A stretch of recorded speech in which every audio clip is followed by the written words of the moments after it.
तो अस्सलाम वालेकुम दोस्तों, क्या हाल है? ठीक हो? दुआ करूँगा कि तुम ठीक हो। सो वस्ते हंसते रहो, खुले हंसते रहो। मैं तेरा भिरा मोहम्मद असमत तो साढ़े यूट्यूब चैनल सब्जी वाला 317। अच्छा दोस्तों, आज का जरा विलाग है ना बड़े मज़ेदार थे ना। मेरे चैनल की जल्दी जल्दी सब्सक्राइब मारो, बेल आइकन घंटी दबा दो। अज जरा ना वसल शार्ट थी कि बहुत सारा शार्ट थी कि इतना इतना हद नहीं ज़्यादा 800-900 रुपये की धड़ी मिलती पी मंडी है।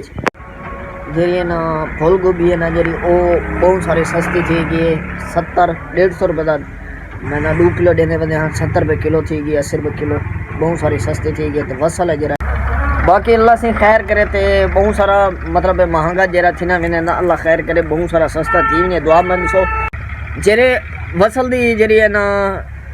मतलब वसल जेरे ला दी पन उन्हें नोट बहुत सारे काफ़ी सारे बंदे रहन चाहते हैं ते क्योंकि जरा ना बीजा इन्हें वसल जरा ना महंगा ही वजह ने रात नहीं काफ़ी सारे बहुत सारे बंदे रहन चाहते हैं नहीं नहीं रहा कई भी तो हूँ जरा ना बहुत सारे बंदे पढ़ते पछते सन कि मैं क्यों नहीं रहा ओ बाकी यार रहना इतना महंगा थी कि इवें आप भीड़ सन जेरे गोभी राधी पन गोभी आवे मारवे सन शो बहुत सारी ढह गई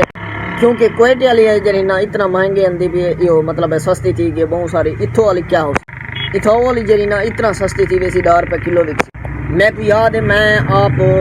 मतलब मेरे अखी के सामने मेरे जरा ना सोत रहन गोभी का 1 एकड़ रहता ने एकड़ दे विचों सिर्फ 36 200 पता 36 हैं पता कितना गट्टू उहदे विचों निकलते हैं ते ओ पहले जेरे गट्टू चा गए 20-22 गट्टू चा गए रेड़े दे उत्ते ओ चा गए उंदा ओ गट्टू विके 900 रुपये का 1 गट्टू भला बाद जिन्हें ब्याह चा गए बाद चाहते सी पता चौके चाहते सी 30-40 गट्टू चाहते सी नेते सी मंडी ते जले गए ना 30 रुपये गट्टू वाहते बहुत सारा जवान परेशान थी 30 रुपये का 900 रुपये का 30 रुपये का गट्टू पिछे जेरे तब्दीली आंदी है ना मंडी इवें आवेंगे